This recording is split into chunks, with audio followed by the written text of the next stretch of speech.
जय श्री गणेश हर हर Mahadev. Mahadev Shankar YouTube channel में आपका स्वागत है। आज मैं लेकर आया हूँ एक नई जानकारी कि अपने शरीर की ऊर्जा कैसे बढ़ाएं ताकि कोई नकारात्मक शक्ति आपके शरीर में प्रवेश ना कर सके। खुद अपने शरीर का बंधन कैसे करें ताकि कोई भी नकारात्मक शक्ति आपको कोई हानि ना पहुंचा सके। तो ध्यान से सुनना, वीडियो को पूरा सुनना ताकि पूरी जानकारी समझ में आए। आपको एक एक चीज़ बारीकी से सुनना।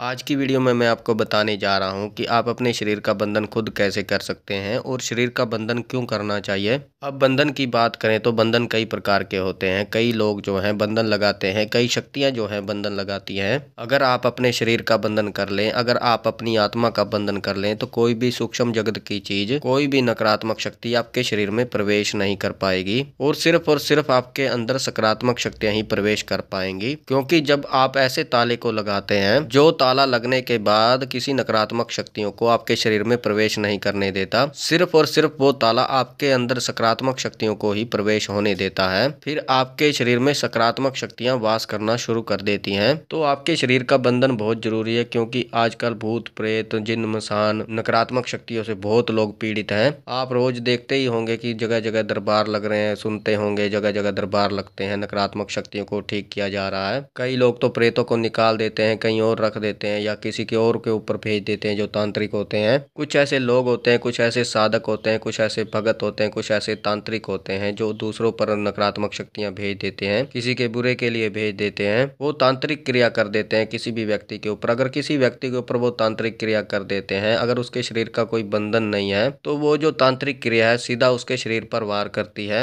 और उसके शरीर पर और उसकी आत्मा पर वो कब्जा कर लेती है, जो नकारात्मक शक्ति होती है। इसलिए आपको अपने शरीर का बंधन करना बहुत ही आवश्यक है ताकि कोई भी नकारात्मक शक्ति है, कोई भी बुरी शक्ति है, वो आपके शरीर पर कब्जा ना कर पाए, आपके शरीर पर हक ना जमा पाए, आप पर और आपकी आत्मा पर अधिकार ना जमा ले, ताकि आपके शरीर और आपकी आत्मा को अपने अनुसार ना चला सके। तो बंधन कैसे करना है, उसमें क्या करना है, तो आगे की वीडियो में मैं आपको बताऊंगा। तो वीडियो को ध्यान से सुनिएगा, पूरा सुनिएगा ताकि एक एक चीज आपको समझ में आए। तो मेन बंधन क्या है कि कोई नकारात्मक शक्ति आपके शरीर में प्रवेश ना करे। कई बार क्या होता है कि किसी देवी या देवता की आपके ऊपर सवारी आती है और आप भ्रम में होते हैं कि वो बोलती नहीं है, आपके घर में थोड़ा बहुत नुकसान हो जाता है। आप जगह जगह जाते हैं, चौकियों पे जगह जगह जाते हैं, कोई वो कुछ बताता है, कोई प्रेत बताता है, कोई क्या बताता है। और कई तांत्रिकों को, कई भक्तों को, कई साधकों को ये पता होता है कि वो सकारात्मक शक्ति है, आपकी रक्षा के लिए वो शक्ति है, और फिर वो उस शक्ति को उतार लेते हैं। जैसे ही वो आपके सिर पर हाथ रखते हैं तो उस शक्ति को वो उतार लेते हैं। उतारने के बाद या तो फिर वो कोई और नकारात्मक शक्ति आपके ऊपर छोड़ देते हैं या आपके शरीर का कोई बंधन कर देते हैं।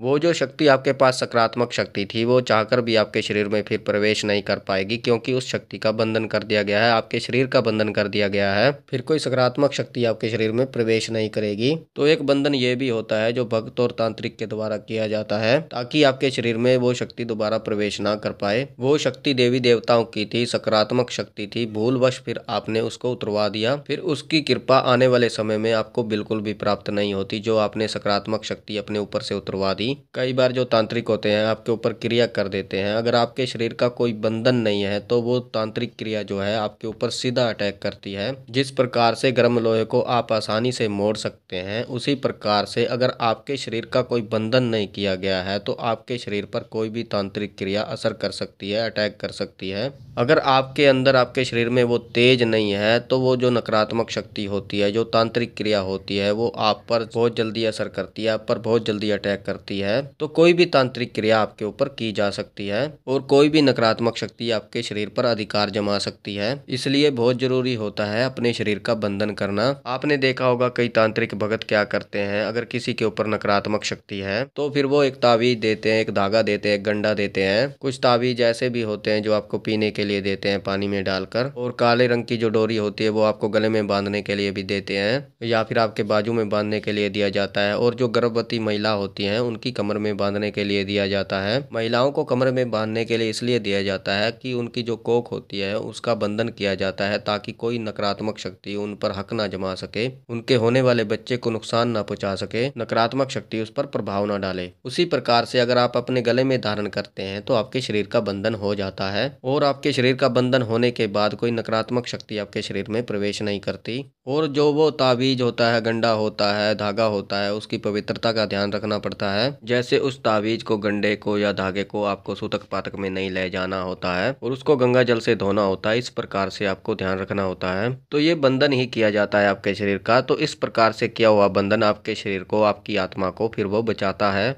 तो फिर आपके शरीर में किसी प्रकार की नकारात्मक शक्ति का कोई प्रभाव नहीं होता। तो कई बार आपके घर में जो नकारात्मक शक्तियां होती हैं वो आपके शरीर का बंधन कर देती हैं। जो आपके शरीर का द्वार है, ब्रह्मरंधन का द्वार है, उसका बंधन कर देती हैं। तो फिर आप जितनी भी पूजा कर लो वो ईश्वर तक पहुंचेगी ही नहीं, क्योंकि जो द्वार होता है, जो पूजा के जाने का, जो आपके पूजा का फल है, जो कर्म है आपका, वो आपके ईश्वर तक नहीं पहुंचता। आपके ईश्वर तक जाने का वो द्वार जो है नकारात्मक शक्तियां बंद कर देती हैं। तो इसलिए वो आपके शरीर का बंधन कर देती हैं ताकि उनको कोई नुकसान न पहुंचे। तो अब आपको बंधन कैसे करना है आपके शरीर का? अपने शरीर का बंधन करने के लिए जो सबसे बड़ी चीज होती है वो होती है मंत्र जाप। जितना ही आप किसी भी मंत्र को उठाकर मंत्र जाप करेंगे उतना ही आपका जो ओरा है वो विकसित होता जाएगा, आपका तेज बढ़ता जाएगा, आत्मिक तेज बढ़ता जाएगा, आपका ओरा बढ़ता जाएगा। और एक ऐसा भी समय आएगा कि जो आपका शरीर का तेज है वो आपकी आत्मा आपके शरीर में फैल जाएगा। तो फिर कोई भी नकारात्मक शक्ति आपके पास नहीं आ पाएगी, आपके शरीर में प्रवेश नहीं कर पाएगी, आपको टच भी नहीं कर पाएगी। जिस प्रकार से आग जलाने पर, अग्नि जलाने पर कोई भी बहुत ज्यादा निकट अग्नि के पास नहीं जा सकता, उसके निकट नहीं जा सकता। अगर आग में कोई भी व्यक्ति प्रवेश करने की कोशिश करेगा तो वो जल जाएगा। उसी प्रकार से जब कोई नकारात्मक शक्ति आपके शरीर और आत्मा में प्रवेश करने की कोशिश करती है और आपका जो ओरा है वो तेजवान होता है, आपने बहुत जाप किया है, तो उससे क्या होता है, जो वो नकारात्मक शक्ति है वो आपके शरीर में प्रवेश करने की कोशिश करती है तो वो जल जाती है, नष्ट हो जाती है। तो आपको आपके शरीर पर लॉक लगाना है, आपको ताला लगाना है, तो आपको मंत्र जाप करना होगा, आपको ज़्यादा से ज़्यादा जाप करना होगा। और जाप करना कोई मुश्किल काम नहीं है, ये बहुत आसान है मंत्र जाप करना। आप चलते फिरते जाप कर सकते हैं या फिर कहीं पर बैठकर आप जाप कर सकते हैं। चलते फिरते आप जाप कीजिए, आप कुछ भी कीजिए, आप जाप कीजिए, जो भी आप जाप करोगे उसका फल आपको अवश्य मिलता है। अब मैं आपको उदाहरण के लिए बताता हूँ। मैं चौकी लगाता हूँ, मेरे पास संगत आती है तो भी मैं मंत्र जाप करता ही रहता हूँ। या फिर मैं कहीं और जाता हूँ, किसी के घर का बंधन करने जाता हूँ, किसी के घर का इलाज करने जाता हूँ, तो वहाँ पर भी मंत्र जाप करता जाता हूँ। जाप मैं जरूर करता हूँ। या फिर जब मैं सोने के लिए जाता हूँ तब भी मैं मंत्र जाप करता हूँ। जब मैं पूजा पाठ करता हूँ तब भी मैं मंत्र जाप करता रहता हूँ। इसी प्रकार से आपको हर समय का, हर क्षण का आपको प्रयोग करना है और उस जप का आपको पुण्य अर्जित करना है ताकि आपके शरीर में कोई भी नकारात्मक शक्ति प्रवेश ना कर पाए और आप अपने ओरे को मजबूत कर पाएं और अपने पुण्य में वृद्धि कर पाएं, जिससे आपका ओरा जो है वो तेजवान हो पाए। तो ये थी जानकारी कि आप अपने शरीर का बंधन कैसे करें ताकि आपके शरीर में कोई भी नकारात्मक शक्ति प्रवेश ना कर पाए, आपकी आत्मा पर कोई भी शक्ति जो नकारात्मक शक्ति है वो हक ना जमा पाए। तो बाकी मुझे विश्वास है कि ये जानकारी आपको समझ में आई होगी और पसंद आई होगी। अगर आप हमारे चैनल पर नए हैं तो चैनल को सब्सक्राइब कीजिए और बेल आइकन को दबाइए ताकि हमारी जो नई जानकारी आए वो सबसे पहले आपको प्राप्त हो। ज़्यादा से ज़्यादा इस वीडियो को शेयर कीजिए और लोगों तक, ताकि उनको भी ये पता चले कि वो अपने शरीर का बंधन कैसे कर सकते हैं ताकि उनके शरीर में कोई भी नकारात्मक शक्ति जो है, कोई भी नकारात्मक ऊर्जा प्रवेश ना कर सके और वो खुद अपने शरीर का बंधन कर सके। लाइक करें, कमेंट करें, कमेंट में हर हर महादेव अवश्य लिखें। मैं महादेव और माता पार्वती जी से ये प्रार्थना करता हूँ कि आप पर सदैव कृपा बनाए रखें, आप खुश रहें, आपका परिवार खुश रहे, आपकी हर इच्छा पूरी हो, आपकी हर मनोकामना पूरी हो, आपके सारे कार्य सिद्ध हो, आपके सभी मनोरथ पूर्ण हो। तो हम मिलते हैं एक नई जानकारी के साथ, तब तक के लिए हर हर महादेव, हर हर महादेव, हर हर महादेव।